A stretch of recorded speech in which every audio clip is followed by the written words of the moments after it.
Class 12th economics बेटा, जैसे कि आपका चैप्टर नंबर 7 कंटिन्यू में है। अब इसके ऊपर बेटा आपके 2 वीडियो लेक्चर ही रह गए। जैसे हमने प्रीवियस वीडियो में आपका सेविंग फंक्शन डिस्कस करा था, उसी तरीके से आज मैं सेविंग फंक्शनल की जो चेंजिंग है उस रेट को डिस्कस करूंगी। Slope of a saving function. Slope का मीनिंग है कि इसकी लाइन ऊपर की तरफ क्यों जाती है, इसका ग्राफ ऊपर की तरफ क्यों बनता है, ये ऐसे क्यों नहीं बनता, रिवर्स ग्राफ क्यों नहीं बनता, उल्टा ग्राफ क्यों नहीं बनता, इसकी लाइन ऊपर की तरफ क्यों जाती है, ये पढ़ेंगे। आगे है सेविंग फंक्शन। मैंने आपको प्रीवियस वीडियो में बता दिया, रिलेशनशिप होता है इनकम और सेविंग का। लेकिन आज हम इसका लिंक करेंगे marginal propensity to save. Marginal का मीनिंग क्या होता है? मार्जिनल का मीनिंग होता है चेंज। भी जब इनकम में चेंज आती है तो इनकम में चेंज आता है तो सेविंग में भी चेंज आता है। ये मैंने आपको प्रीवियस वीडियो में एक टेबल में समझाया था। ये मैंने आपको एक टेबल करवाया था ना। टेबल में यहाँ पे मैंने इनकम शो करी थी, यहाँ पे सेविंग शो करी थी। यहाँ पे इनकम जब 0 थी तो आपकी सेविंग -20 थी, जब आपकी इनकम 50 थी तो आपकी सेविंग -10 थी, और जब इनकम 100 थी तो आपकी सेविंग 0 थी, और जब इनकम 150 थी तो आपकी सेविंग 10 रुपीज़ थी। तो ये मैंने सारी का सारा टेबल आपको पढ़ाया था कि जैसे जैसे इनकम चेंज हो रही है सेविंग में चेंज हो रहा है।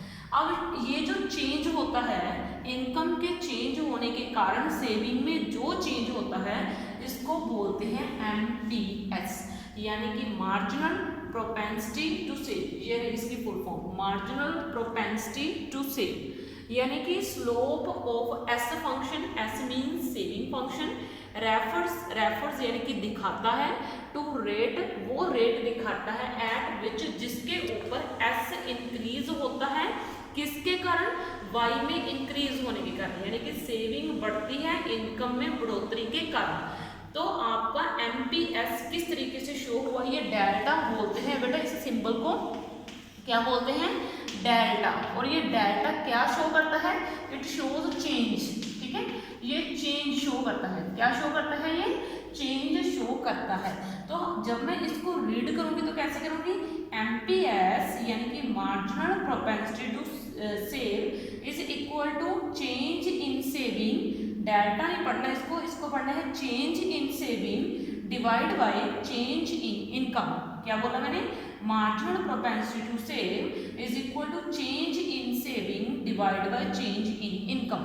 ठीक है, अब देखो इसका ये कर्व है, इसकी कर्व मैं आपको प्रॉपर बना के दिखाती हूँ। पहला ये आपका ग्राफ है, कर्व बिल्कुल सेम है जैसे मैंने प्रीवियस वीडियो में समझाई थी, लेकिन मैं आपको चेंज दिखाऊंगी कि ये डेल्टा एक्स कहाँ पे होता है और डेल्टा वाई ग्राफ में कहाँ पे होता है।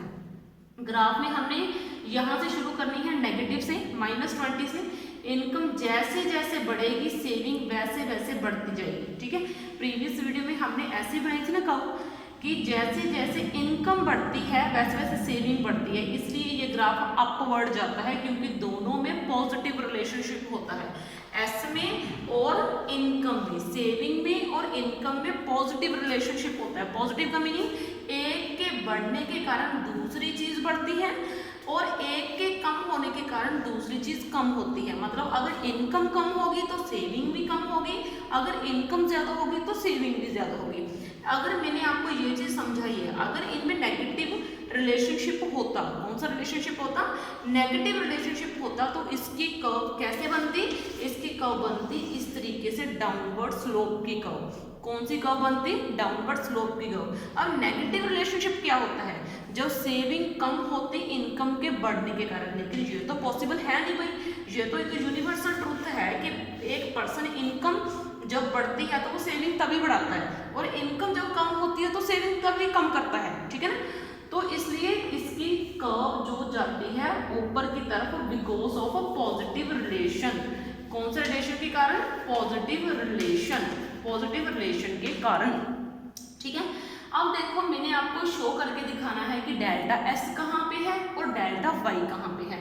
देखो यहाँ पे मैं जरा सी एक लाइन लगा रही हूँ, मान लो यहाँ तक है, मान लो यहाँ पे मेरी इनकम जो है वो 100 रुपीज़ है और यहाँ पे 100 ही मेरी इनकम थी, 100 ही मैं खर्च कर रही हूँ, तो मेरी सेविंग क्या हो गई, 0 हो गई। क्या हो गई मेरी सेविंग, 0। देखो जब लाइन के ऊपर आती है तो यहाँ पे मुझे 0 मेंशन होती है, ये आपको ग्राफ में पढ़ा है 10th 9th क्लास में बच्चे।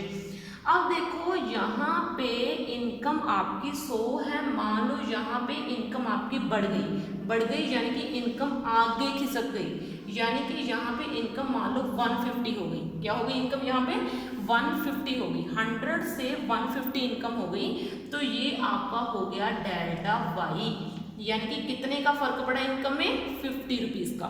तो ये आपका हो गया डेल्टा वाई, यानी कि चेंज इन इनकम कितने का हुआ, 50 रुपीज़ का। अब देखो पहले आपकी सेविंग थी 0, कितनी थी, 0। जब इनकम बढ़ेगी तो सेविंग देखो आपके 10 रुपीज़ तक चली गई, यानी कि मैं 10 यहाँ पे शो कर रही हूँ बेटा।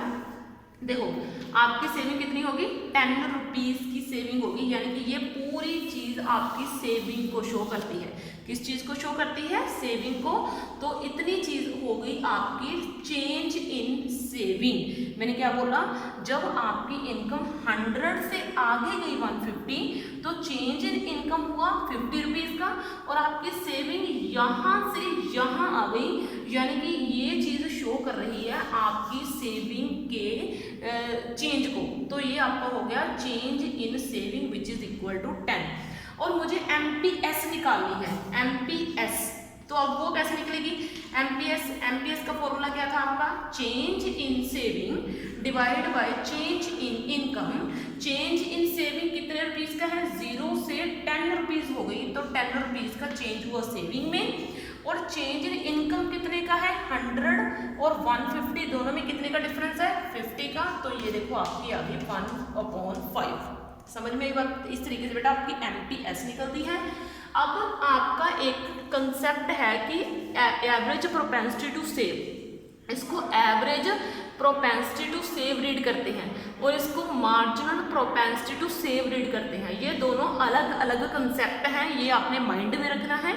क्यों है, एवरेज प्रोपेंसिटी टू सेव का मीनिंग है कि आपके टोटल इनकम में से आपने कितना सेव किया, टोटल कितना सेव किया, टोटल इनकम में से टोटल कितना सेव किया, इस चीज़ को तो बोलते हैं एवरेज प्रोपेंसिटी टू सेव। और मार्जिनल प्रोपेंसिटी टू सेव का मीनिंग है कितना चेंज हुआ, यानी कि इसमें तो है मान लो आपके टोटल इनकम 100 रुपीज़ है और आपने मान लो उसमें से 10 रुपीज़ क्या किए, 10 रुपीज़ क्या किए, सेव किए। तो ये है टोटल इनकम में से कितना बचाया, ये है आपने इनकम बढ़ने के कारण सेविंग कितनी बढ़ी। मान लो आपकी इनकम 50 रुपीज़ बढ़ी और आपकी सेविंग 5 रुपीज़ बढ़ी। तो MPS शो करता है चेंज को और एवरेज प्रोपेंसिटी टू शो करती है टोटल को। तो इस वीडियो में बेटा इतना ही, बाकी का कंसेप्ट आपकी नेक्स्ट वीडियो में। थैंक यू बच्चे।